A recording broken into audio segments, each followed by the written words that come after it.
नमस्कार दोस्तों, कैसे हो? और आप लोग बता दें, छोटू पांडे के मौत को लेकर बहुत ज़्यादा कमेंट आ रहा था कि भाई साहब इसके ऊपर ज़रूर वीडियो बनाकर हमको थोड़ा डिटेल्स में समझाइए कि आखिर छोटू पांडे का मौत हुआ कैसे। दोस्तों आपसे बता दें, 9 लोगों का मौत कल रविवार को रात में हुआ है एक्सीडेंट के चलते।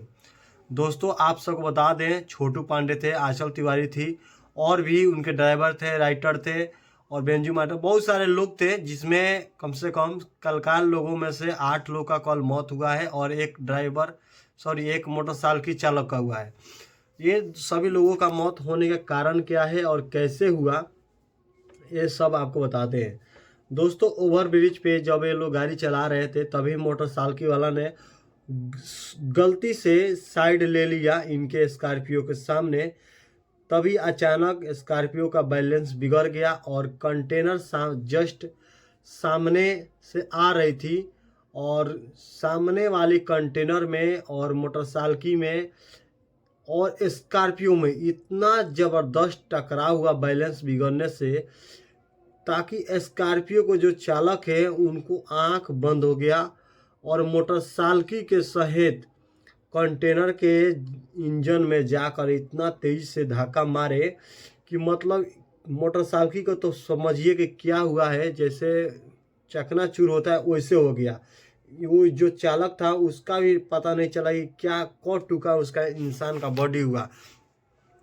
साथ में 8 लोग स्कॉर्पियो में थे, जिसमें मुंबई के एक्ट्रेस थी आंचल तिवारी, उनका भी मौत हो गया है। हमको लग रहा है कि शायद आंचल तिवारी से 2-3 दिन पहले हम उनसे मिले थे। हमको उम्मीद हो रहा है, पटना गए थे तो हम मिले थे, लेकिन बहुत दुख हो रहा है। भगवान उन लोगों को आत्मा का शांति दे। और कारण यही था कि उनका हाईवे पे एक्सीडेंट होने का, कि बैलेंस आप लोगों को पता ही होगा, लोग स्कॉर्पियो 80 के नहीं नीचे हाँकते हैं, सब लोग ऊपर हाँकते हैं। गलती मिस्टेक से मोटरसाइकिल वाले की वजह से 8 लोगों की जान गई है और मोटरसाइकिल वाला भी रोड पे उसी समय उसका भी डेथ हो गया है। इंजन में इन लोगों का गाड़ी इतना ज़्यादा तेज़ी से टकराया, उधर से 70-80 के स्पीड में कंटेनर ट्रक आ रहा था और इधर से ये लोग 80-90 के स्पीड में सामने सामने टकराव किए।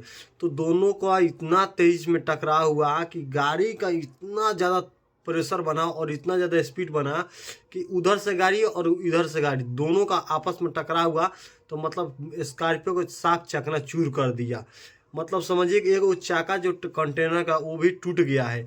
इतना हार्ड एक्सीडेंट हुआ है और सब लोग डेथ स्पॉट कर गए हैं।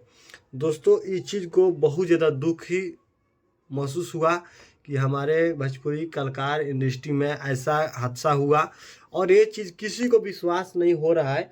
मुझे भी विश्वास नहीं हो रहा है था, लेकिन मैंने इसके बारे में जानकारी लिया तो मुझे पता चला कि सब लोग कल कार्यक्रम का प्रोग्राम में कहीं साटा में जा रहे थे, तभी इन लोगों के साथ ऐसा हादसा हुआ, वो भी सिर्फ एक मोटरसाइकिल वाले की वजह से।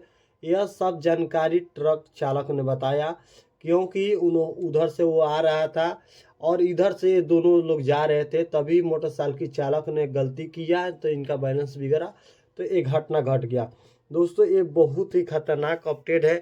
भोजपुरी इंडस्ट्री में ऐसा घटना हो रहा है, तो प्लीज़ आप लोग जितने भी कलाकार बंधु भाई लोग हैं, आप सभी लोगों से रिक्वेस्ट है कि प्लीज़ आप लोग 60, 50, 70 मिनिमम, इससे ज़्यादा स्पीड मत चलाइए।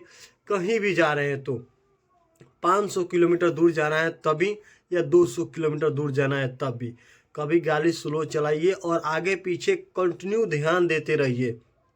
गाड़ी चलाते समय कोई नशा भी नहीं करना चाहिए, ये तो आप लोग जानते हैं, लेकिन किस्मत नहीं जानता है कब किसके साथ क्या हो जाएगा। दोस्तों आप लोग बता दें कि ऐसा ऐसा घटना आए दिन आजकल भोजपुरी इंडस्ट्री में बहुत ज़्यादा तेज़ी से बढ़ते जा रहा है, लेकिन ऐसा नहीं होना चाहिए। कुछ कमी ड्राइवर में भी होती है और कुछ तो लोगों में कमी है ही, जो लोग ऐसे मतलब गाड़ी को देखते नहीं हैं और किधर भी घूम जाते हैं। लेकिन ये ही सच्चाई है छोटू पांडे का मौत का कारण।